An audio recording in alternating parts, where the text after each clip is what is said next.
Hey everyone, and welcome back to the channel.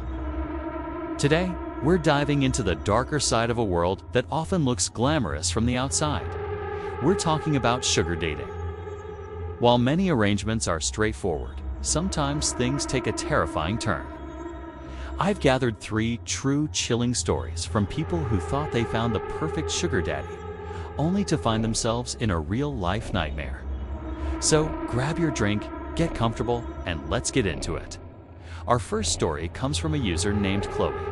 Khloe was a university student juggling classes and a part-time job, barely making ends meet. She decided to try a popular sugar dating site and quickly matched with a man named Mark. He was a wealthy, older businessman who seemed charming and generous. Their first few dates were perfect fancy dinners, expensive gifts, and he even offered to help with her tuition. Khloe felt like she had hit the jackpot. The first red flag appeared when Mark started showing up at her campus, unannounced. He'd wait outside her lectures, saying he just wanted to surprise her. It was a little weird, but she brushed it off as him being overly affectionate. Then, the messages started. He'd text her constantly, asking where she was, who she was with, and what she was doing. If she didn't reply within minutes, he'd call her over and over, his tone shifting from concerned to angry. The final straw came one night when Khloe was out with her friends. She had told Mark she was studying at the library to avoid a fight. But while at a bar, she looked over and saw him sitting in a dark corner, just watching her. The look in his eyes was pure ice. She was terrified. She left immediately, blocked his number, and deleted her profile. For weeks, she felt like she was being watched. She'd see his car parked down the street from her apartment. Eventually, he seemed to disappear.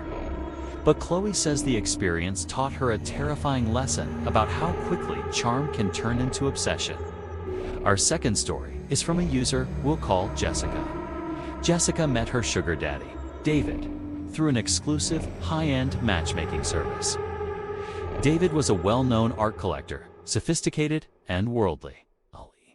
He promised to introduce her to a life of culture and luxury. He took her to gallery openings, auctions, and even on a trip to Paris. It felt like a fairy tale. David had one strange rule, though. He insisted she never visit his home. He always met her at hotels or his private downtown studio. Jessica was curious, but the lavish lifestyle kept her from questioning it too much. One day, while they were at his studio, David had to step out for an urgent call. He told her not to touch anything, but her curiosity got the best of her. She noticed a locked door she'd never seen him use. The key was on his desk. Her heart pounding, she unlocked it and stepped inside. The room was a small, windowless office. The walls were covered in corkboards, and on them were pictures of dozens of young women. It was like a detective's evidence board. Jessica recognized a few faces from the newswomen who had gone missing in the city over the last few years. Her blood ran cold. She saw her own photo on a separate board with notes scribbled all around it, detailing her schedule, her friends' names, and her family's address. She quietly locked the door, put the key back, and when David returned, she acted like nothing was wrong. The next day, she packed a bag, went to the police with an anonymous tip, and never looked back. She never found out what happened, but she knows she narrowly escaped a horrifying fate. Our final story tonight comes from a man named Alex.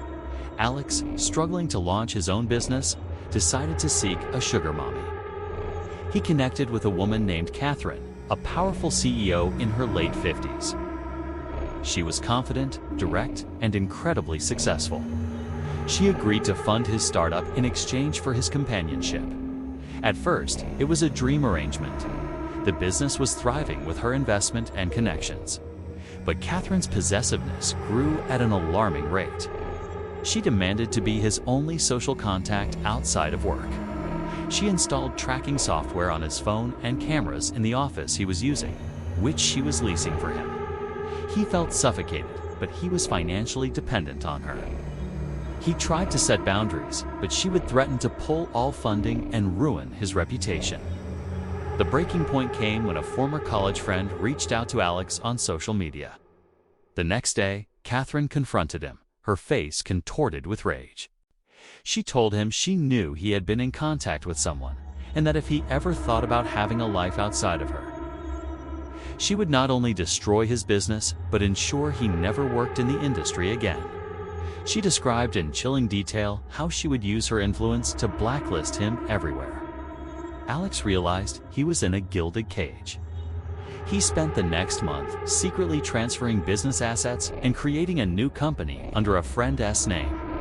One night, he packed his things, wiped his devices, and simply vanished. He started over from scratch, losing a lot of money, but he regained his freedom. He says the psychological manipulation was far scarier than any financial threat. And those are the 3 stories for tonight. They're a stark reminder that when something seems too good to be true, it often is. Trusting your instincts is so important. If you or someone you know is in a dangerous situation, please reach out for help. There are resources available, and your safety is the #1 priority. Thank you so much for watching. If you have a story you'd like to share, let me know in the comments below. Stay safe out there, and I'll see you in the next video.